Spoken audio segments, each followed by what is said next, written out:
मेरी माँ मुझे बिल्कुल भी पसंद नहीं थी, क्योंकि वो एक गांव की और अनपढ़ थी। मेरे पिता का बहुत बड़ा बिजनेस था। मेरे पिता दूसरी शादी करना चाहते थे। मैं भी इस बात के लिए राजी हो गया और मेरे पिता ने मेरी माँ को घर से बाहर निकाल दिया था और दूसरी शादी करके उस औरत को घर ले आए थे।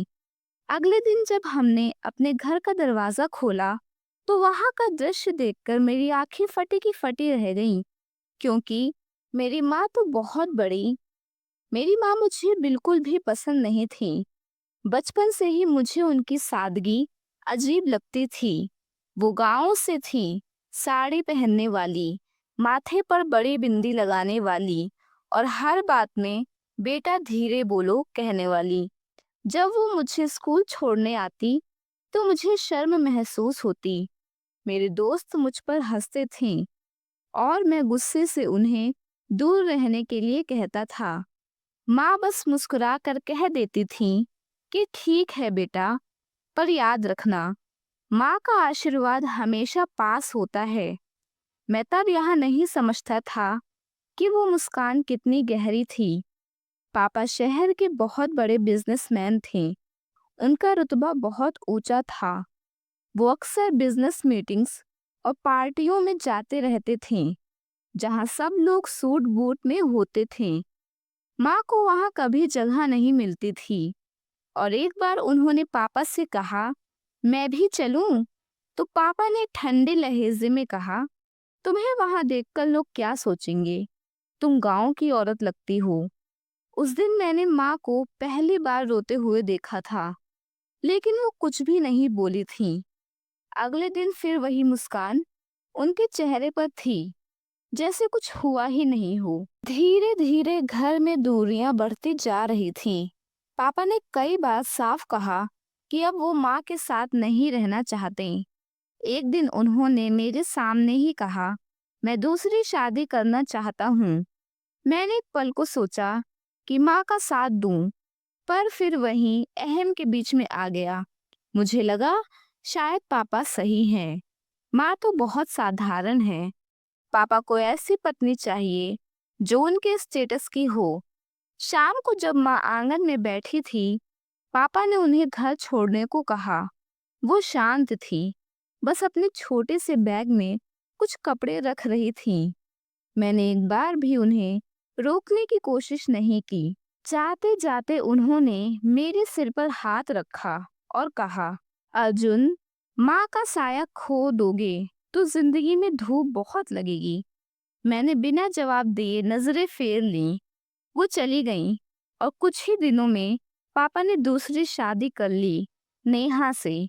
वो सुंदर थी, पढ़ी लिखी, अंग्रेजी में धारा प्रवाह बोलने वाली। उनका अंदाज रॉयल था। उनके पास वो सब था जो माँ के पास नहीं था। कुछ दिनों तक तो सब अच्छा चला, घर में नई ऊर्जा थी। लेकिन धीरे धीरे नेहा आंटी का असली चेहरा सामने आने लगा। उन्हें पापा से नहीं, बल्कि उनके पैसों से प्यार था। वो नौकरों पर चिल्लाती और हर उस चीज से नफरत करती जो माँ की याद दिलाती थी। उन्होंने सबसे पहले माँ का कमरा खाली करवाया। उनकी साड़ी, उनकी तस्वीरें सब हटा दिए गए। पर उसी रात अजीब घटनाएं शुरू हो गईं। रात में स्टडी रूम की लाइट अपने आप जलने लगी। पापा को वहां माँ की पुरानी तस्वीर टंगी मिली, जबकि हमने उसे फेंक दिया था। सुबह दरवाजे पर लाल अक्षरों में लिखा था, माँ की दुआ या बद्दुआ दोनों लौट कर आती है। पापा ने इसे मजाक समझा, पर धीरे धीरे घर का माहौल डरावना बनने लगा। नेहा आंटी को रात में किसी के कदमों की आवाज सुनाई देती। कई बार वो चीख कर उठती और कहती कि किसी ने उनके कान में कहा, मेरा घर लौटा दो। रात में माँ की लोरी की आवाज आती थी। वही वो बचपन में मुझे सुलाने के लिए गाती थी, सो जा मेरे लाल। मैं डरने लगा था। शायद ये सब माँ की आत्मा कर रही थी, या शायद हमारा अपराध हमें सता रहा था। एक दिन पापा को बड़ा बिजनेस लॉस हुआ। उसी रात उन्हें हार्ट अटैक आया। हम उन्हें अस्पताल लेकर गए। जब उन्होंने आंखें खोलीं, तो उनके पास एक औरत बैठी थी। वो उनके माथे पर ठंडा कपड़ा रख रही थी। पापा ने जब उसे देखा तो पहचान गए। वो मेरी माँ थी। उन्होंने कहा, तुम? माँ ने बस इतना कहा, डरिए मत, मैं आई हूँ सिर्फ आपको बचाने। अगले ही पल वो वहां से चली गई। डॉक्टर ने बताया कि अगर वो महिला उन्हें समय पर अस्पताल नहीं लाती तो पापा बचते नहीं। हमने बहुत ढूंढा पर वो नहीं मिली। कई महीनों तक मैं बेचैन रहा। तब तक नेहा आंटी भी घर छोड़कर जा चुकी थीं। उन्होंने कहा कि ये घर अशुभ है। एक दिन अखबार में खबर आई, गांव की महिला ने शहर में खोला अनाथालय। नाम रखा ममता भवन। फोटो देखी तो मेरा दिल धड़क उठा। वो मेरी माँ थी। मैं तुरंत वहां गया।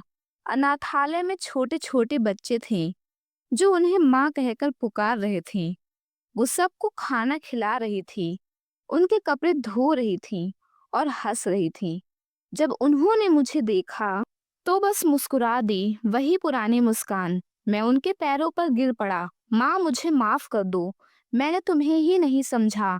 माँ ने मेरे सिर पर हाथ रखा और बोली, नहीं बेटा, तू बच्चा था। मैंने तुझे अपनी किस्मत नहीं, अपने सपनों से दूर किया था। जब मुझे घर से निकाला गया, मैंने ठान लिया था कि मैं अब किसी की लाचारी नहीं बनूंगी। मैंने पढ़ाई शुरू की, दूसरों के बच्चों की माँ बनी और आज देख, यही बच्चे मेरा परिवार हैं। इतना सुनकर मैं फूट फूट कर रो पड़ा। उसी समय पापा भी वहां पहुंचे। उन्होंने माँ से माफी मांगी। माँ ने कहा, आपने गलती की थी, पर अब समय ने सब सिखा दिया। अब मेरा घर ये है और मेरी जिंदगी इन बच्चों के साथ है। समय बीतता गया। पापा ने ममता भवन की नई इमारत बनवाने का खर्च उठाया। माँ को कई अवार्ड मिले। उनका नाम अखबारों में छपने लगा। एक गांव की औरत जिसने हिम्मत से दुनिया बदली।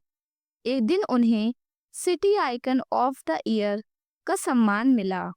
जब वो मंच पर गईं, पूरा हॉल खड़ा हो गया और मैं नीचे बैठा था, आंखों में आंसू लिए। माँ ने कहा, जिस बेटे ने मुझे घर से निकाला, उसी ने मुझे आज इस जगह तक पहुंचाया। अगर वो दिन ना होता तो शायद मैं आज ये सब न कर पाती। मैंने सीखा है कि किसी की सादगी को उसकी कमजोरी मत समझो, क्योंकि सादगी ही असली ताकत होती है। अब हर साल 8 मई को हम ममता दिवस मनाते हैं। उस दिन हम अनाथालय के बच्चों के साथ समय बिताते हैं, माँ की तस्वीर के सामने दिया जलाते हैं और मैं हमेशा सोचता हूँ, कभी कभी भगवान माँ के रूप में ही धरती पर आते हैं। माँ चाहे गांव की हो या शहर की, पढ़ी हो या अनपढ़, उसका दिल हमेशा सबसे बड़ा होता है। अब जब भी मैं अपने घर के बाहर वो लाल अक्षर याद करता हूँ, माँ की दुआ या बद्दुआ दोनों लौटकर आती है, तो समझ आता है वो बद्दुआ नहीं थी, वो माँ का आशीर्वाद था जो हमें सुधारने का मौका देने लौटा था।